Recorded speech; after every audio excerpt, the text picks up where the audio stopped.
आज हम लोग भारत की मिट्टियों के बारे में चर्चा करेंगे।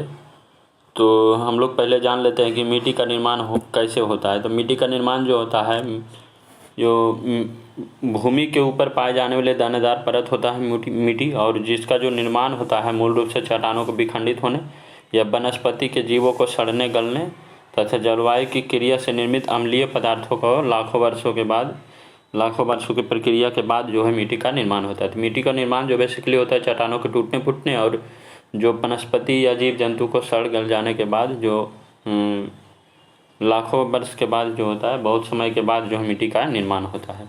तो मिट्टी के निर्माण हम लोग जान गए। तो मिट्टी का जो अध्ययन कहलाता है वो मृदा विज्ञान या पेंडोलॉजी कहलाता है। तो मिट्टी का अध्ययन मृदा विज्ञान या पेंडोलॉजी कहा जाता है। हम लोग जानते हैं कि भारतीय कृषि अनुसंधान परिषद ने भारत की मिट्टियों को जो बेसिकली 8 वर्गों में विभाजित किया है। तो भारतीय कृषि अनुसंधान परिषद जो है वो भारत की मिट्टियों को 8 वर्गों में विभाजित किया है, जिसमें जलोढ़ मिट्टी है, काली मिट्टी, लाल मिट्टी, लेटेराइट मिट्टी, पर्वतीय मिट्टी और दलदली मिट्टी, मरुस्थलीय मिट्टी और लवणीय मिट्टी। तो मिट्टी जो है भारतीय कृषि अनुसंधान जो है 8 भागों में बांटा है। आगे लोग देखते हैं तो भारत में सबसे ज़्यादा जो क्षेत्रफल पर पाए जाने वाली मिट्टियाँ 4 प्रकार की मिट्टी भारत के क्षेत्र में सबसे ज़्यादा पाया जाता है, जिसमें जलोढ़ मिट्टी, लाल मिट्टी और काली मिट्टी है और लेटेराइट मिट्टी है। तो 4 मिट्टियाँ जो भारत में सबसे ज़्यादा क्षेत्रफल पर पाया जाता है। और भारत की सभी मिट्टियाँ जो मुख्यतः 3 तत्वों में कमी होती है। तो भारत की मिट्टी में जो मुख्यतः 3 तत्व का कमी होता है, नाइट्रोजन, फास्फोरस और ह्यूमस। तो हम लोग जान लेते हैं पहले ह्यूमस किसको कहते हैं। तो भारत की मिट्टी में जो है 3 तत्व, नाइट्रोजन, फास्फोरस और ह्यूमस।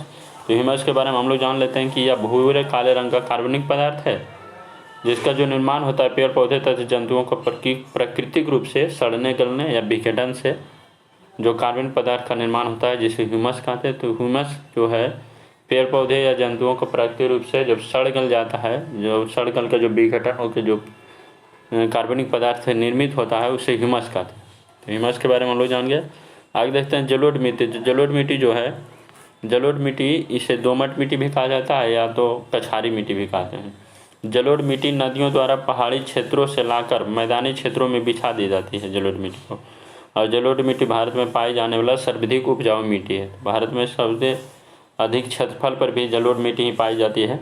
आगे हम लोग देखते हैं तो इसका जो क्षेत्र है, भारत का संपूर्ण उत्तरी मैदान जो देखते हैं हम लोग, उत्तरी मैदान, ये बेसिकली उत्तरी मैदान जो है, उत्तरी मैदान और तटीय मैदान में जो है पाया जाने वाला मिट्टी है जलोढ़ मिट्टी। तटीय मैदान में पाए जाने वाली मिट्टी जलोढ़ मिट्टी है। और इसमें जो प्रचुरता होता है, सबसे ज़्यादा मात्रा में पाया जाता है चूना तथा पोटेशियम। तो चूना तथा पोटेशियम इसमें प्रचुर मात्रा में पाया जाता है जलोढ़ मिट्टी में। और इसमें जो कमी होता है नाइट्रोजन, फास्फोरस तथा ह्यूमस की कमी होता है। जलोढ़ मिट्टी में जो होता है नाइट्रोजन, फास्फोरस तथा ह्यूमस की कमी होती है। और ये मिट्टी जो है बेसिकली धान की खेती के लिए काफ़ी अच्छी मानी जाती है। और साथ ही साथ में इसमें गेहूँ, मक्का, तिलहन, आलू की खेती भी की जाती है। तो जलोढ़ मिट्टी के बारे में जान गए। जलोढ़ मिट्टी का जो विस्तार है उत्तरी भारत और भारत के तटीय क्षेत्रों में इसका विस्तार देखा जाता है। तो इसका जो है बेसिकली जो है तटीय क्षेत्र, भारत के तटीय क्षेत्र और उत्तरी भारत के उत्तरी मैदानों में इसका जो विस्तार जलोढ़ मिट्टी का पाया जाता है। आगे हम लोग देखते हैं जलोढ़ मिट्टी का प्रकार। तो जलोढ़ मिट्टी जो है 2 प्रकार के होते हैं, एक तो बागर मिट्टी और दूसरा खादर जलोढ़। तो खादर जो होता है, जो पुरानी जलोढ़ मिट्टी होता है उसे बागर मिट्टी कहते हैं। जो नई जलोढ़ मिट्टी होता है उसे खादर जलोढ़ कहते हैं। जैसे में देखते थे हर बरसात के दिन में जो है नदी द्वारा जो मिट्टी अपर्दन कर लाती है, और उसके बाद बाढ़ का पानी कम होने के बाद वो जो मिट्टी जो है ऊपर ज़मीन पे बिछ जाता है। तो वो जो नई जो जलोढ़ मिट्टी लाती है उसे हम खादर मिट्टी कहते हैं। और जो पुरानी जो हो जाती है जो नीचे ताह पे, तो उसे हम बागर मिट्टी कहते हैं। तो जलोढ़ मिट्टी 2 प्रकार के हैं, बागर मिट्टी और खादर मिट्टी। तो पुरानी जलोढ़ मिट्टी को हम बागर मिट्टी कहते हैं और नई जलोढ़ मिट्टी को हम खादर मिट्टी कहते हैं। आगे हम लोग देखते हैं तो काली मिट्टी जो है इसका निर्माण बेसिकली बेसाल्ट चट्टानों को टूटने फूटने से होता है। काली मिट्टी का निर्माण, काली मिट्टी का निर्माण पहले ज्वालामुखी विस्फोट होने के बाद बेसाल्ट चट्टान में रूपांतरित होता है, और बेसाल्ट चट्टान के बाद टूटने फूटने से काली मिट्टी का निर्माण होता है। ज्वालामुखी विस्फोट से बेसाल्ट चट्टान का निर्माण होता है, बेसाल्ट चट्टान को टूटने फूटने से फिर काली मिट्टी का निर्माण होता है। और काली मिट्टी को जो है रेगुर मिट्टी या कपास की मिट्टी और लावा मिट्टी भी कहते हैं। काली मिट्टी को रेगुर मिट्टी और कपास मिट्टी और लावा मिट्टी भी कहते हैं। आगे हम देखते हैं इस मिट्टी का काला रंग जो होता है टिटेनिफेरस मैग्नेटाइट की उपस्थिति के कारण होता है। तो इसका जो काला रंग होता है टिटेनिफेरस मैग्नेटाइट की उपस्थिति के कारण होता है। आगे इसका जो विस्तार है मध्य प्रदेश, गुजरात, महाराष्ट्र, उत्तरी कर्नाटक और प्रायद्वीपीय भारत में काली मिट्टी सबसे ज़्यादा पाई जाती है। काली मिट्टी में सबसे ज़्यादा विस्तार जो महाराष्ट्र में देखने को मिलता है। और उसके बाद काली मिट्टी जो है कपास की खेती के लिए बहुत उपयुक्त है। तो कभी ऑब्जेक्टिव भी बहुत ज़्यादा पूछता है कि कपास की खेती के लिए उपयुक्त मिट्टी कौन सा होता है, तो काली मिट्टी। और काली मिट्टी का सबसे ज़्यादा विस्तार जो है महाराष्ट्र में है। आगे हम लोग देखते हैं काली मिट्टी को जूते हुए खेत की मिट्टी भी कहते हैं, क्योंकि काली मिट्टी को जल सोखने की क्षमता जो बहुत अधिक होती है। और जब इसके ऊपर धूप पड़ती है तो दरारें पड़ जाती है, जिसके कारण से ये जूते हुए खेत की तरह दिखाई देते हैं। देखते हैं इस टाइप की दरार पड़ जाती है, इसको देखने में लगता है जैसे खेत जुता हुआ है। तो इसे जूते हुए खेत की मिट्टी भी कहा जाता है काली मिट्टी को। और इसके जल सोखने की जो क्षमता होती है बहुत अधिक होती है, और इसके ऊपर धूप पड़ने पर दरार पड़ जाती है। आगे हम लोग देखते हैं तो लाल मिट्टी। तो लाल मिट्टी जो है प्रायद्वीपीय भारत के कम वर्षा वाले क्षेत्र में पाई जाती है लाल मिट्टी। और इस मिट्टी का लाल रंग फेरिक ऑक्साइड की उपस्थिति के कारण। तो लाल मिट्टी में जो है फेरिक ऑक्साइड की उपस्थिति होती है। और इस मिट्टी में जो लोहा और सिलिका की अधिकता होता है। तो लोहा और सिलिका के लाल मिट्टी में जो है लोहा और सिलिका का अधिकता पाया जाता है लाल मिट्टी में। और यह मिट्टी जो है तमिलनाडु, आंध्र प्रदेश, नागालैंड, महाराष्ट्र और कर्नाटक के कुछ भागों में पाई जाती है। और सबसे ज़्यादा विस्तार इसको देखा जाए तो तमिलनाडु, आंध्र प्रदेश में इसको देखा जाए सबसे ज़्यादा विस्तार मिलती है। और यह मिट्टी जो है बाजरे की खेती के लिए उपयुक्त है। तो लाल मिट्टी में ज़्यादा जो बेसिकली ज़्यादा उपज जो होता है अनाज उगाया जाता है तो वो बाजरे की खेती होती है। जब लाल मिट्टी जल सोख लेती है तो यानी कि जलयोजित रूप में होती है तो यह पीले रंग का हो जाता है। इस टाइप के पीले रंग का हो जाता है। तो ये पीले रंग का हो जाता है जब ये जल को सोखने के बाद ये पीले रंग का हो जाता है। आगे हम लोग देखते हैं तो लाल मिट्टी आगे है लेटेराइट मिट्टी। तो लेटेराइट मिट्टी जो है यह मिट्टी उस क्षेत्र में पाई जाती है जहाँ 200 सेंटीमीटर से अधिक वर्षा हो और अत्यधिक गर्मी पड़े। इसे मखरली मिट्टी भी कहा जाता है।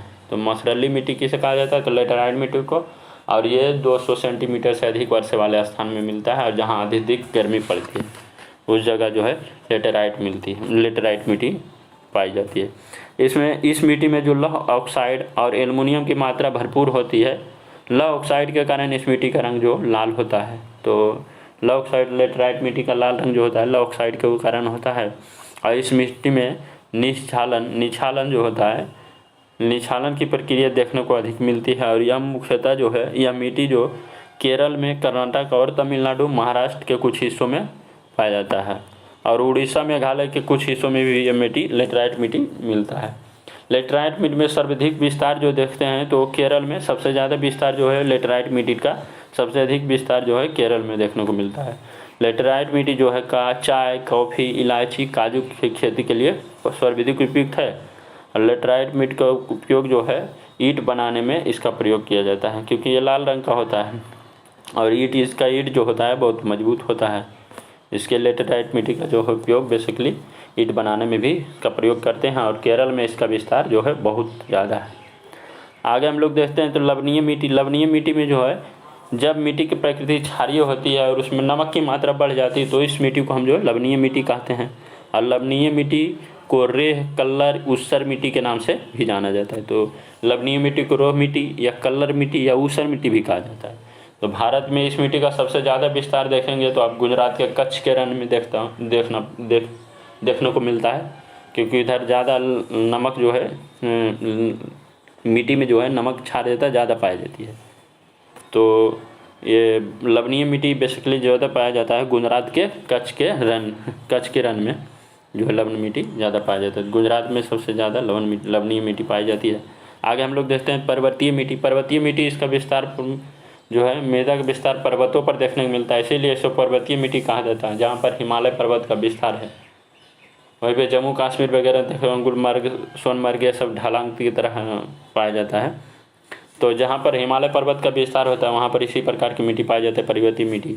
और पर्वतीय मिट्टी का विस्तार जो है जम्मू कश्मीर, लद्दाख, हिमाचल प्रदेश, उत्तराखंड, सिक्किम और अरुणाचल प्रदेश में देखने को मिलता है। वो सब पर्वतीय क्षेत्र है, इलाका है। और पर्वतीय पर ढाल पर जो सेब, नाशपाती, चाय की खेती बहुत अधिक की जाती है।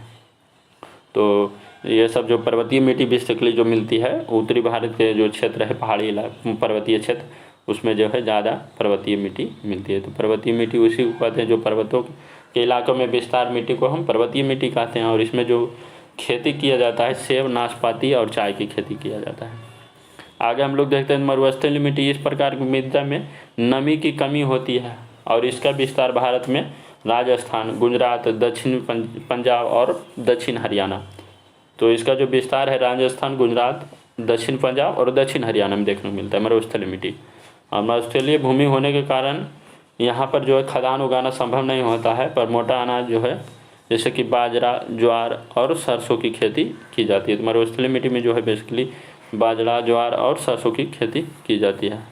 आगे दलदली मिट्टी। दलदली मिट्टी है जो का विकास जो अत्यधिक वर्षा और वनस्पतियों के सड़ने के कारण जो है दलदली मिट्टी का जो निर्माण होता है। और दलदली मिट्टी में ह्यूमस की मात्रा अधिक होती है। और दलदली मिट्टी का विस्तार केरल, उत्तराखंड और पश्चिम बंगाल के कुछ भागों में देखते हैं। उत्तराखंड में ज़्यादा दलदली मिट्टी पाया जाता है क्योंकि ग्लेशियर वगैरह उधर कभी कभी हो जाता है कि अपरदन का घटना भी होते रहता है। तो दलदली मिट्टी बेसिकली जो है उत्तराखंड, केरल और पश्चिम बंगाल के कुछ क्षेत्रों में पाया जाता है।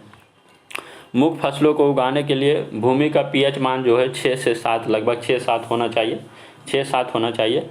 और अम्लीय क्षारीय मिट्टी में हम लोग देखते हैं तो अम्लीयता किसी मिट्टी में देखते हैं अम्लीयता को कम करने के लिए चूने का प्रयोग किया जाता है। तो अधिक कोई ज़मीन अगर अधिक अम्लीय हो जाता है तो उसको अम्लीयता को कम करने के लिए उसमें चूना मिलाया जाता है, चूने का प्रयोग किया जाता है। और अधिक क्षारीयता अधिक हो जाता है और क्षारीयता को कम करने के लिए हम लोग जो है जिप्सम का प्रयोग करते हैं। तो अम्लीयता को कम करने के लिए चूने का प्रयोग और क्षारीयता को कम करने के लिए जिप्सम का प्रयोग किया जाता है। अगले देखते हैं कुछ क्वेश्चन है, उसको प्रीवियस क्वेश्चन है उसको हम सॉल्व कर लेते हैं। तो भारतीय कृषि अनुसंधान परिषद के अनुसार भारत में कितने प्रकार की मिट्टियाँ हैं? तो हम बताए थे कि भारत को कितने प्रकार की मिट्टियाँ हैं, 8 प्रकार के। और जो भारत में सबसे ज़्यादा जो मिट्टी पाया जाता है वो मिट्टी जो क्षेत्र है सबसे ज़्यादा मिट्टी पाई जाती है वो 4 प्रकार की मिट्टी पाई जाती है। आगे हम लोग देखते हैं भारत की सर्वाधिक उपजाऊ मिट्टी कौन सी है? तो सर्वाधिक उपजाऊ मिट्टी जो है काली जलोढ़ मिट्टी है। और जलोढ़ मिट्टी का विस्तार भारत में सबसे अधिक क्षेत्रफल पर भी है। तो सर्वाधिक उपजाऊ मिट्टी जलोढ़ मिट्टी है। भारत में सर्वाधिक क्षेत्र पर किस प्रकार की मिट्टी का विस्तार है? तो जलोढ़ मिट्टी का विस्तार जो है भारत में सर्वाधिक क्षेत्र पर है। आगे हम लोग देखते हैं तो नवीन जलोढ़ मिट्टी को क्या कहते हैं? तो नवीन जलोढ़ मिट्टी को हम खादर कहते हैं और जो पुरानी जलोढ़ मिट्टी होता है उसे हम बागर कहते हैं। तो नई जलोढ़ मिट्टी को खादर, पुरानी जलोढ़ मिट्टी को हम बागर कहते हैं। आगे है क्षेत्रफल के आधार पर भारत की मिट्टियाँ का सही अवरोही क्रम बताएं। तो सबसे ज़्यादा जो क्षेत्रफल में अवरोही क्रम में सबसे ज़्यादा मतलब पहले लिखा जाता है। तो सबसे ज़्यादा क्षेत्रफल में जो जलोढ़ है, उसके बाद लाल है, उसके बाद काली है, उसके बाद लेटेराइट मिट्टी है। तो हम लोग जान लेते हैं कि सबसे अधिक क्षेत्रफल पर भारत में जो पाए जाने वाली मिट्टी है जलोढ़ मिट्टी, उसके बाद लाल मिट्टी, उसके बाद काली मिट्टी और उसके बाद लेटेराइट मिट्टी। आगे हम लोग देखते हैं कपास की खेती के लिए सर्वोत्तम मिट्टी कौन सा है? सर्वोत्तम मिट्टी जो कौन सा है? तो काली मिट्टी। कपास की खेती के लिए सबसे अच्छी मिट्टी जो बोला जाता है काली मिट्टी को बोला जाता है। काली मिट्टी का जो विस्तार कहाँ है? तो काली मिट्टी का महाराष्ट्र, मध्य प्रदेश और गुजरात। तो ये हो जाएगा, सभी हो जाएगा, क्योंकि महाराष्ट्र, मध्य प्रदेश और गुजरात और जो उत्तरी कर्नाटक, इसमें भी जो है काली मिट्टी का विस्तार मिलता है। आगे हम लोग देखते हैं तो भारत में निम्नलिखित मृदाओं में से कौन सा बेसाल्ट लावा के अपक्षय के कारण निर्मित होता है? तो काली मिट्टी जो है निर्माण जो है बेसाल्ट लावा के अपक्षय के कारण इसका निर्माण होता है। आगे है रेगुर मिट्टी का दूसरा नाम क्या है? तो रेगुर मिट्टी का दूसरा नाम, ये गलत हो गया, रेगुर मिट्टी का दूसरा नाम जो है काली मिट्टी है। तो काली मिट्टी को ही रेगुर मिट्टी कहा जाता है और काली मिट्टी जो बेसिकली कपास के लिए उपयुक्त है। आगे हम मिट्टी की अम्लता को कम करने के लिए किसको मिलाया जाता है? तो मिट्टी की अम्लता को कम करने के लिए चूना को मिलाया जाता है। चूना को मिलाया जाता है और मिट्टी की क्षारीयता को कम करने के लिए जिप्सम का प्रयोग करते हैं। तो मिट्टी की अम्लता को कम करने के लिए यहाँ पूछा गया है तो यहाँ जो कम होगा क्या होगा? चूना को मिलाया जाता है। अगर क्षारीयता पूछता तो जिप्सम को मिलाया जाता है। आगे हम लोग देखते हैं तो निम्नलिखित में कौन सी मिट्टी ईंटे के लिए उपयुक्त मानी जाती है? तो लेटेराइट मिट्टी का प्रयोग जो है ईंट बनाने के लिए इसका प्रयोग किया जाता है। तो आज इतना ही रहता है। Thank you watching this video.